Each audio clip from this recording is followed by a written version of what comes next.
ஜெயிக்கிறோமோ இல்லையோ முதல்ல சண்டை செய்யணும். ஜெயிக்கிறோமோ இல்லையோ முதல்ல சண்டை செஞ்சிடறோம். கரெக்ட் தான். ஜெயிக்கிறோமோ தோக்குறோமோ முதல்ல சண்டை செய்யணும். ஆனால் சண்டையை அங்கே செய்யாதீங்க. சண்டையை படிப்பில் செய்யுங்க, உழைப்பில் செய்யுங்க, அங்கே செய்யுங்க. சண்டை நமக்குள்ளே இருக்கணும், உள்ளே இருக்கணும். இன்னைக்கு இருக்கிறத விட நாளைக்கு இருக்கிற இடம் பெட்டராக இருக்கணும். அதுக்கு தான் சண்டை செய்யணும். படத்தில் அந்த டைலாக் மாசாக இருக்கலாம், நிஜத்தில் சண்டை அங்கே செய்யாதீங்க.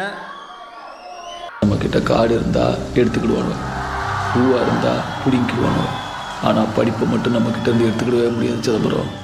படிப்பு முக்கியம் சிதம்பரம். இதுக்கு எந்த எக்ஸ்பிளனேஷனும் தேவையில்லைன்னு நினைக்கிறேன். இது வரைக்கும் கேட்ட வசனங்களே இதுதான் சிறப்பான வசனம். டெஃபினெட்லி